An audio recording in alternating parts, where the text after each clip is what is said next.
सुंदरपुर नाम के गांव में मनोहर नाम का एक किसान अपनी पत्नी शालू, बेटे मोहित और बेटी मीना के साथ रहता था। मनोहर किसान था।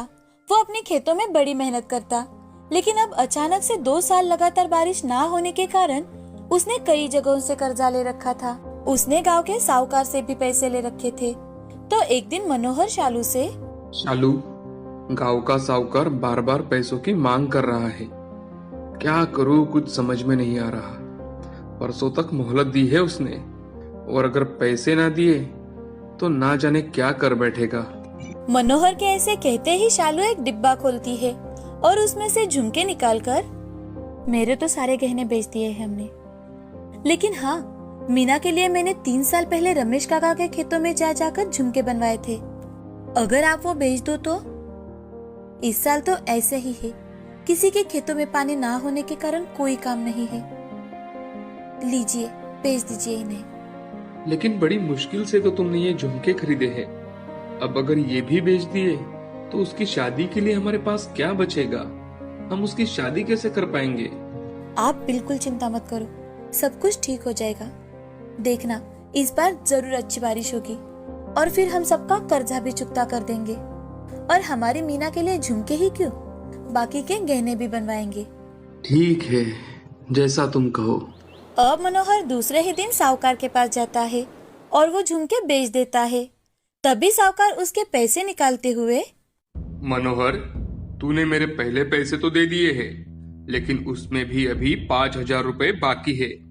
लेकिन चल, अगर तुझे चाहिए तो मैं तुझे 6 महीने के लिए और कुछ पैसे दे सकता हूँ। जी, ऐसा हुआ तो बड़ी मेहरबानी होगी माए बाप आपकी। अब मनोहर अगले साल के बीज खरीदने के लिए फिर से साहूकार से पैसे लेता है और दूसरे ही दिन से अपने खेत साफ करना शुरू कर देता है। पहली बारिश आते ही गांव के सारे किसान बीज बोना शुरू कर देते हैं, लेकिन इस साल फिर से बारिश कहाँ गायब हो जाती है पता ही नहीं चलता। तो सारे गांव में फिर से बीज बोने का संकट फैल जाता है, लेकिन दूसरा कोई रास्ता ना होने के कारण सभी लोग बीज बोते हैं। दूसरी बार बीज बोने का भी कोई फायदा नहीं होता, क्योंकि इस साल फिर से सूखा पड़ जाता है और उनकी सारी फसल खराब हो जाती है। तो एक दिन सुबह सुबह लोग जाग ही रहे थे कि तभी सुधा के घर से जोर जोर से रोने की आवाज आने लगती है। हे भगवान, ये सब क्या हो गया हमारी जिंदगी में? आप हमें छोड़कर क्यों चले गए? आपने ऐसा क्यों किया?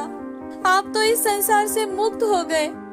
आपके पीछे हम भी तो थे, हमें भी थोड़ा थोड़ा जहर दे दिया होता तो हम भी आपके साथ आते। हमें अकेला क्यों छोड़ा? क्यों? सुधा का रोना सुन सारा गांव एक जगह इकट्ठा हो जाता है और वहाँ पर चर्चे शुरू हो जाते हैं। आखिर करता भी क्या? साहूकार से लिया कर्जा इतना बढ़ गया था कि उसे आत्महत्या करनी ही पड़ी। अरे भाई, गांव में तो हर किसी की यही परिस्थिति है, लेकिन आत्महत्या करना ये क्या सही बात है? गांव में बातें हो ही रही थी कि तभी चरण नाम का एक लड़का भागते हुए वहाँ आता है और वो एक आदमी से, चाचा जल्दी चलो ना मेरे साथ, मेरे पापा कल शाम से घर नहीं आए, कहीं उन्होंने, चलो ना चाचा। अब 2-3 लोग मिलकर चरण के साथ उसके खेत में जाते हैं।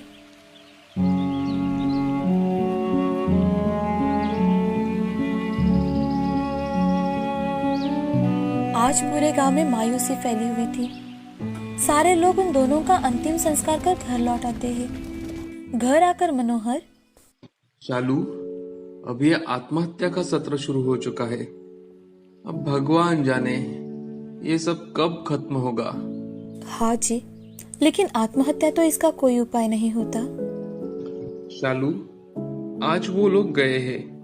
भगवान ना करे अगर अगले साल भी ऐसा ही सूखा पड़ा तो न जाने हम पर भी। मनोहर बोल ही रहा था कि तभी शालू मनोहर के शब्द तोड़ते हुए, बस बस, ये जिंदगी सिर्फ एक बार ही मिलती है, बार बार नहीं। अगर ऐसी नौबत भी आती है तो हम कहीं और जाकर बस जाएंगे और वही कुछ और काम कर लेंगे। अब सभी मन ना होते हुए भी थोड़ा बहुत खाना खाकर सो जाते हैं। मनोहर के बेटे मोहित ने मनोहर और शालू की बातें सुन ली थी। मोहित 11वीं कक्षा में पढ़ता था। उसे साइंस में बड़ी ही रुचि थी। वो नए नए एक्सपेरिमेंट किया करता था। अपनी माँ पिताजी की बातें सुनकर वो बहुत घबराता है और घबराते हुए मन ही मन, हे भगवान, मेरे माँ पिताजी को हमेशा सुखी रखना। उनके मन में कभी भी आत्महत्या जैसे विचार आने मत देना भगवान। प्लीज भगवान, उन्हें हमेशा हिम्मत दिए रखना। अब दूसरे दिन से मनोहर जब भी खेतों में जाने निकलता तो मोहित भी उसी के साथ खेतों में जाता। तो एक दिन मनोहर, मोहित बेटे, तू हर रोज मेरे साथ खेतों में आता है, तो तू पढ़ाई कैसे करेगा बेटा? किसान बनने में कोई फायदा नहीं है बेटा। पढ़ लिख कर बड़ा आदमी बन जाएगा तो कम से कम हमें इस दर्द भरी दुनिया से तो बाहर निकल पाएगा। हाँ पिताजी, इसलिए तो मैं आपके साथ हर रोज खेतों में आता हूँ। मोहित कुछ एक्सपेरिमेंट करते करते कहता है। वो एक जगह छोटा गड्ढा कर उसमें प्लास्टिक डालकर पानी डालकर देख रहा था कि वो कितने दिनों तक ये पानी इस्तेमाल कर सकता है। अब वो खेतों में एक बड़ा और चौड़ा गड्ढा बनाना शुरू कर देता है, जिसे देख मनोहर, मोहित बेटा, एक तो हमारा खेत इतना छोटा है, ऊपर से तुम ये सब क्या कर रहे हो? पिताजी, आप मुझ पर बस एक बार विश्वास रखो। मैं जो ये कर रहा हूँ ना, वो आपको इस बर्बादी से बाहर निकालने के लिए ही कर रहा हूँ।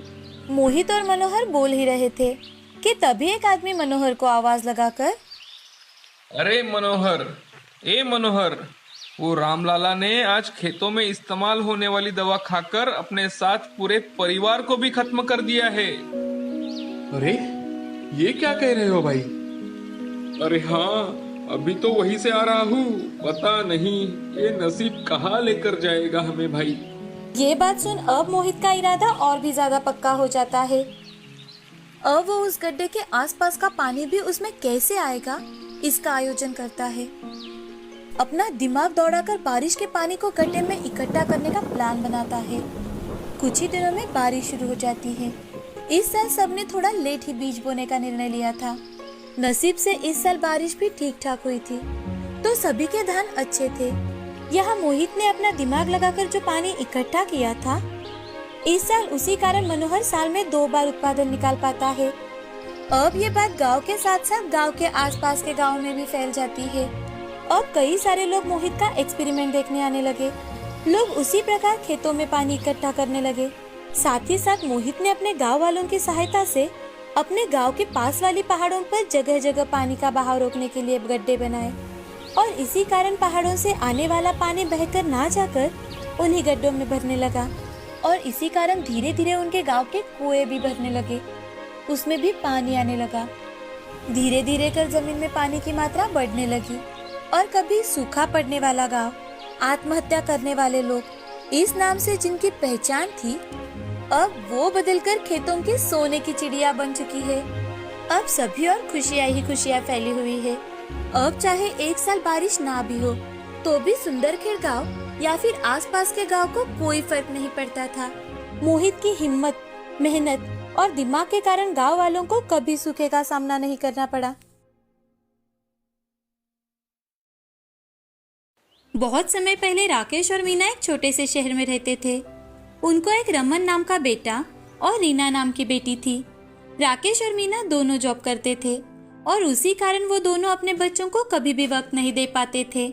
इसीलिए उनके बच्चे भी पढ़ाई में बहुत ज्यादा कमजोर थे। एक दिन स्कूल के प्रिंसिपल राकेश को कॉल करते हैं और राकेश से, राकेश, आपके बच्चों का पढ़ाई में बिल्कुल भी ध्यान नहीं है। उनको इस साल बहुत कम मार्क्स मिले हैं। अगर अगली बार भी ऐसा ही हुआ तो मैं दोनों को स्कूल से निकाल दूंगा। सर, हम दोनों जॉब करते हैं, इसलिए हम दोनों उनको वक्त ही नहीं दे पाते, लेकिन मैं आगे ध्यान रखूंगा। राकेश स्कूल से घर आते ही बच्चों को डांटने लगता है कि तभी मीना, क्या हुआ, क्या कहा प्रिंसिपल ने, और आप इतना डांट क्यों रहे हैं बच्चों को? रमन और रीना का रिपोर्ट कार्ड मिला है, ये देखो, दोनों को कितने कम मार्क्स मिले हैं, और अगर फिर से ऐसे ही मार्क्स मिले तो इनको स्कूल से निकाल दिया जाएगा। बच्चों, मैं ये क्या सुन रही हूँ? आप दोनों पढ़ाई क्यों नहीं करते? मैं हर रोज तुम लोगों को बता कर जाती हूँ कि पूरी पढ़ाई किया करो, समझाती हूँ ना? मीना, उनको डांटने से कुछ नहीं होगा। मुझे लगता है तुम अपना जॉब छोड़ दो और बच्चों पर ध्यान दो। क्या ये तुम बोल रहे हो राकेश? मैंने शादी करते वक्त ही तुम्हें बताया था कि मैं अपनी जॉब कभी नहीं छोड़ूंगी, और आज भी मेरा वही फैसला है। मीना, लेकिन बच्चों की तरफ ध्यान कौन देगा? हम दोनों इतनी देर तक बाहर रहते हैं, उन पर भी थोड़ा ध्यान देना चाहिए ना। तुम कल ही उनके लिए नई ट्यूशन देखो और वहाँ पर जाकर वो पढ़ाई करेंगे, लेकिन मैं अपनी जॉब नहीं छोड़ सकती। तुम्हें जो सही लगे वो करो, मुझे कुछ नहीं पता। मीना गुस्से में अपने रूम में चली जाती है और दोनों बच्चे भी रूम में चले जाते हैं। तभी रमन, रीना, हमारे मम्मी पापा का तो हमारे लिए वक्त ही नहीं है, लेकिन हम दोनों हमेशा एक दूसरे के साथ रहेंगे, एक दूसरे का साथ देंगे। हाँ भैया। दोनों भाई बहनों को बहुत बुरा लगता है। वो एक दूसरे के गले लगते हैं और थोड़ी ही देर में वो अपने अपने बेड पर जाकर सो जाते हैं। अब एक दिन रीना अपने पापा से, पापा, अगले हफ्ते हमें छुट्टियां लग जाएंगी, तो हम चाहते हैं कि कुछ दिन दादा दादी के पास रहने जाए। आप हमें छोड़ दो ना वहाँ पर। ठीक है बेटा, अगर रमन भी तैयार है तो मैं तुम दोनों को अगले संडे ही छोड़ कर आता हूँ।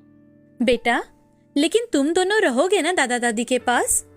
हाँ माँ, आप स्कूल शुरू होने से पहले हमें लेने आ जाना। ठीक है। अगले ही संडे राकेश और मीना बच्चों को लेकर गांव में जाते हैं। बच्चे भी अपने दादा दादी से मिलकर बहुत ज्यादा खुश थे। बच्चों को छोड़कर राकेश और मीना शहर वापस आ जाते हैं। अब बच्चे अपने दादा दादी के साथ मजे से रहने लगते हैं। उनके आसपास के बच्चों के साथ जान पहचान हो जाती है और वो उनके साथ खेलने लगते हैं। खेलते खेलते एक दिन रीना और रमन गांव में घूमने जाते हैं। तभी उन्हें एक बहुत पुराना मकान दिखाई देता है। तो रमन रीना से, अरे रीना, ये देखो कितना पुराना मकान है, चलो हम अंदर जाकर देखते हैं। नहीं भैया, ये तो घर देखकर ही मुझे बहुत डर लग रहा है, मुझे नहीं आना अंदर।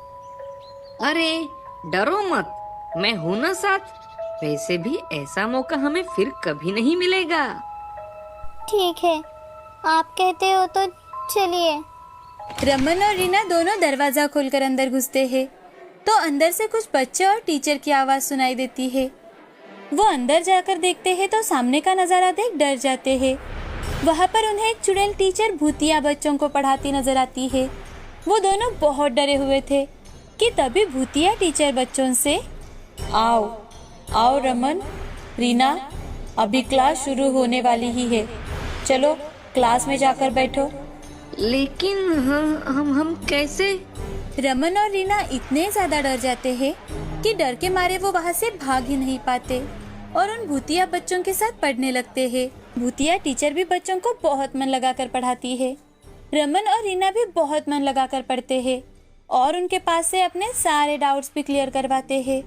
शाम को उनके स्कूल खत्म होते ही भूतिया टीचर, बच्चों कल भी वक्त पर स्कूल पहुंच जाना, और हाँ, एक बात का ध्यान रखना, किसी को ये बात पता ना चले कि तुम यहाँ पढ़ाई करने आते हो, नहीं तो तुम्हें कोई यहाँ नहीं आने देगा। रमन और रीना बातें करते करते और खेलते खेलते घर पहुँच जाते हैं तो उनकी दादी, अरे बच्चों, कहाँ पर थे दिन भर? पूरा दिन खेलने में गुजारते हो। दादी, हम तो यहीं पर थे, हम बच्चों के साथ खेल रहे थे। घर पर बताकर जाना चाहिए बेटा, हम कितने चिंता में पड़ जाते हैं। अब रात के समय खाना खाकर दोनों बच्चे सो जाते हैं।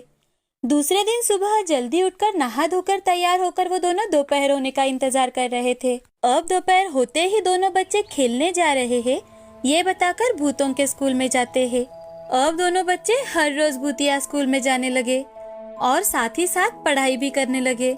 एक दिन रीना, भैया, ये तो भूतिया स्कूल है, लेकिन फिर भी यहाँ पर कितना अच्छा लगता है। और ये टीचर भी कितनी अच्छी पढ़ाती है। हाँ, मुझे भी पढ़ने में बहुत मजा आता है। लेकिन मुझे एक बात बताओ, तुम सब लोग भूत कैसे बन गए? एक दिन बहुत जोर की बारिश और हवा की वजह से स्कूल का छत गिर पड़ा और उसमें हम सबकी मौत हो गई। लेकिन हम आज भी अपने टीचर से पढ़ते हैं। ऐसे ही एक महीना बीत जाता है। अब बच्चों का शहर लौटने का वक्त आता है तो वो भूतिया स्कूल में आकर बच्चों और टीचर से अलविदा कहते हैं। शहर जाते ही रमन और रीना का स्कूल फिर से शुरू हो जाता है। उनकी पढ़ाई में तरक्की देख उनके टीचर भी हैरान रह जाते हैं। हमेशा कम नंबर मिलने वाले रमन और रीना को इस साल सभी सब्जेक्ट में फर्स्ट नंबर मिला था। तो ये देख प्रिंसिपल राकेश और मीना को स्कूल में बुलाते हैं और उनसे, राकेश जी, आज मैं बच्चों की कंप्लेंट नहीं करूंगा, बल्कि मैं आपका धन्यवाद करना चाहता हूँ। जी सर, धन्यवाद? मैं कुछ समझा नहीं। अरे राकेश जी, 1 महीने में आपके बच्चों ने इतनी तरक्की कर ली है कि हमें विश्वास नहीं हो रहा। जो मैथ्स का प्रॉब्लम हमारे टीचर सॉल्व नहीं कर पा रहे थे, वो आपके बच्चों ने सॉल्व कर दिया है। राकेश और मीना दोनों सोच में पड़ जाते हैं और बाहर आकर, राकेश, हमने तो अपने बच्चों की तरफ कभी ध्यान ही नहीं दिया। हमें तो वो कौन सी क्लास में पढ़ते हैं ये तक याद नहीं रहता। और ये सर, चलो कोई बात नहीं, कम से कम बच्चे पढ़ाई तो कर रहे हैं, अच्छी बात है। अब घर आते वक्त राकेश और मीना बच्चों के लिए आइसक्रीम और चॉकलेट्स लेकर आते हैं और बच्चों से प्यार से बातें करने लगते हैं कि तभी मीना, रमन, रीना, गांव में दादा दादी ने क्या जादू किया है तुम पर? प्रिंसिपल बहुत तारीफ कर रहे थे तुम दोनों की पढ़ाई की, लेकिन बच्चे उन्हें कुछ भी नहीं बताते। मीना उससे बार बार पूछती है, लेकिन वो कुछ भी नहीं कहते। अब रात के समय रीना और रमन दोनों बातें कर रहे थे। कितने अच्छे दोस्त और टीचर थे वहाँ पर। उन्होंने हमें इतना इजी तरह से सिखाया कि हम पढ़ाई में अव्वल आने लगे। हाँ ना रीना, मम्मी पापा को हमारे लिए वक्त ही कहाँ होता है। अब कुछ दिन यूं ही बीत जाते हैं। एक दिन मीना घर पर ही थी और तभी रमन और रीना बातें कर रहे थे। वो बातें ऐसी वैसी नहीं कर रहे थे, तो वो अपने भूतिया स्कूल की यादें याद कर रहे थे। तो वो सारी बातें मीना सुन लेती है। भूतिया स्कूल का नाम सुनते ही वो बहुत ज्यादा डर जाती है। उसके तो हाथ पांव कांपने लगते हैं। अब वो बड़ी हिम्मत के साथ राकेश और रीना के सामने जाकर उनसे, क्या तुम लोग कौन से भूतिया स्कूल के बारे में बात कर रहे हो? रीना, रमन, बताओ मुझे। अब रीना और रमन मीना को सारी बात बताते हैं। बच्चों, हमें माफ कर दो बेटा, हमने पूरी जिंदगी सिर्फ पैसा और पैसे के लिए नौकरी की, लेकिन तुम दोनों को जो प्यार चाहिए था वो कभी नहीं दिया, और वो भूतिया स्कूल से तुम लोगों को मिला। ये जानकर हमें बहुत बुरा लग रहा है। आज के बाद ऐसा कभी नहीं होगा। मैं हर रोज ऑफिस से जल्दी आया करूंगी, और इतना ही नहीं, तुम लोगों को पढ़ाऊंगी भी। अब फिर से छुट्टी आती है और राकेश अपने पूरे परिवार को लेकर गांव चला जाता है। जैसे ही दोपहर का समय होता है, बच्चे उस मकान की ओर जाकर देखते हैं तो वो मकान वहाँ से पूरी तरह से गायब हो जाता है। बच्चे यहाँ वहाँ गांव वालों से पूछताछ करने लगते हैं, तो वहाँ पर कोई ऐसा मकान था ही नहीं। ये बात उन्हें पता चलती है। ये बात सुन दोनों बच्चे उस भूतिया टीचर और अपने भूतिया दोस्तों को धन्यवाद देते हैं। अब राकेश अपने माँ पिताजी को भी अपने साथ शहर लेकर जाता है और सभी हंसी खुशी रहने लगते हैं।